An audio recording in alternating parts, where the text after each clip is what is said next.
My Life and Ethiopia's Progress, Chapter 48, From Djibouti to Jerusalem. The plan upon which we were resolved when we had departed from Addis Ababa had been for us to go to Geneva and to draw attention to the League of Nations with our own voice, to the affliction and suffering brought upon us by the Italian aggressors, as well as to seek justice.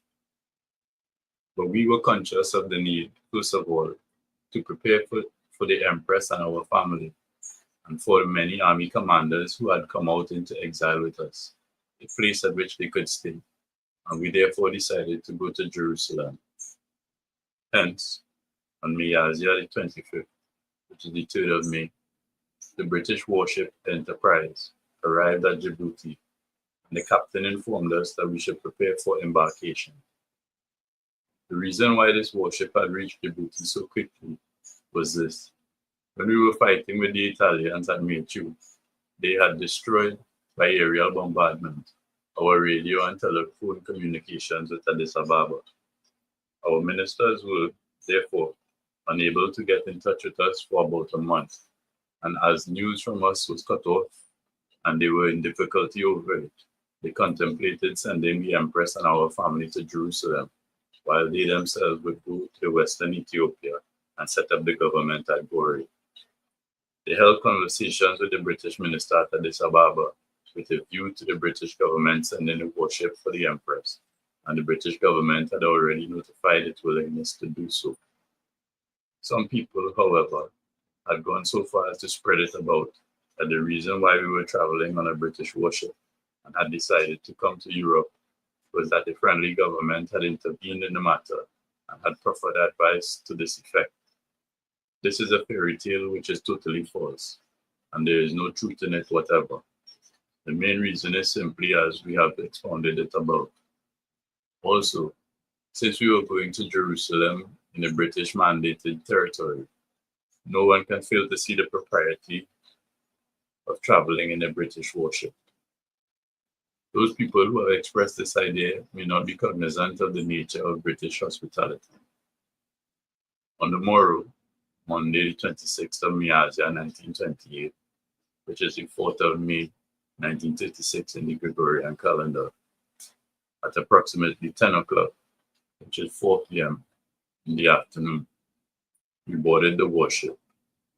Just before the warship was about to sail, the army commanders who had continued resisting on in the Ogaden front, that is, the Jazmach Nasibu Samuel, the Jazmach Habte Mikhail Yenadu, the Jazmach Hamde Habte Selassie, the Jazmach Ababa Demtu, and the Jazmach Makonnen Endalkachu, came to us to convey the report on what they had done in the past and to receive orders on what they were to do in the future.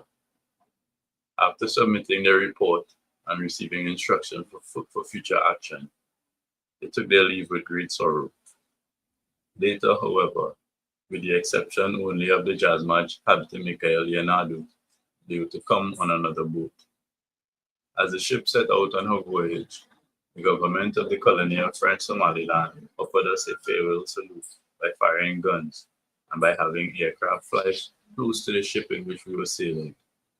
Our heart was touched with joy at this gesture. Another 5 British warships, torpedo boats, followed at a distance the warship in which we were traveling. When we reached Port Said, after passing through the Suez Canal, our consul at Port Said and some other Ethiopians were in a boat with our greatly honored tricolor flag.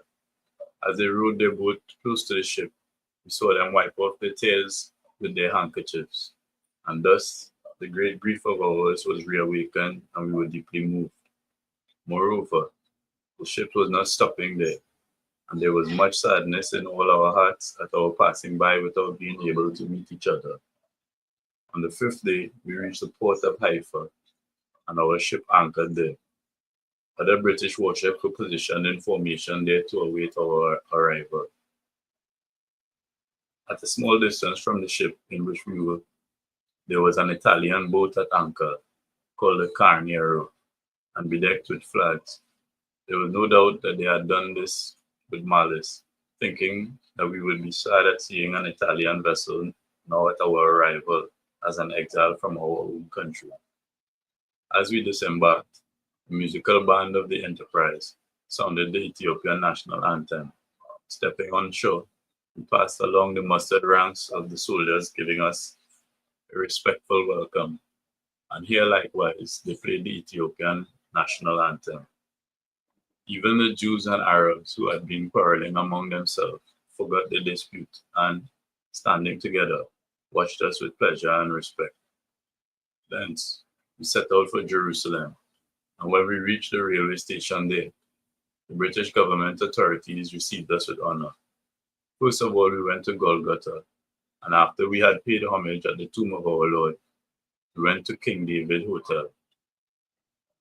On the following day, we went out to our monastery called Debre Genet. At Jerusalem, there is an extensive monastery which has been firmly established for a long time, and there live in it, entering into holy asylum, monks and nuns who have come from Ethiopia having renounced the world. Their joy is great, for they live in this monastery, conversing in Amharic and celebrating Mass in Ge'ez. But now when they heard of the entry into Addis Ababa, our capital city, of our aggressive enemy, and when they saw our arrival in a foreign country as an exile from our own, and in particular when we told them that in the Italian war many churches and many books had been burnt, and that many monks and priests, women and children, as well as the aged, had perished through poison gas and bombs, they began bursting into tears. Later on, in accordance with the plans which we had made when departing from Addis Ababa, we transmitted to the League of Nations at Geneva the following message, in order to explain the reason why we had come here as exiled from our own country. To the Secretary of Geneva, of the League of Nations at Geneva, we would request you to make known on our behalf the following to the member governments. In leaving for abroad to stop the total extermination of Ethiopian people, we are resolved to devote ourselves in peace and in liberty to halting a war of aggression such as has never been seen or heard of in modern times. That is without parallel and is outside the character and nature of man. We also wish to bring about protection from Italian evil deeds and the honoring of international obligations as a basis of Ethiopia's ancient independence and, indeed, the peace of the nations of the world. From the beginning, we have done everything possible to prevent peace from being disturbed. We faithfully defended our country until Italy began to strike with poison gas like rain, and until it became obvious that our resistance could not be continued. For if we did resist, the result would only be extermination of the Ethiopian people. And now, we request that the League of Nations should not cease the strenuous efforts to have the covenant honored, and that it should not recognize claims of sovereignty or of territorial expansion through improper military force in breach of treaty obligations. Jerusalem, 11th of Genbot, 1928, which is 19th of May, 1936. Haile Selassie, first Emperor.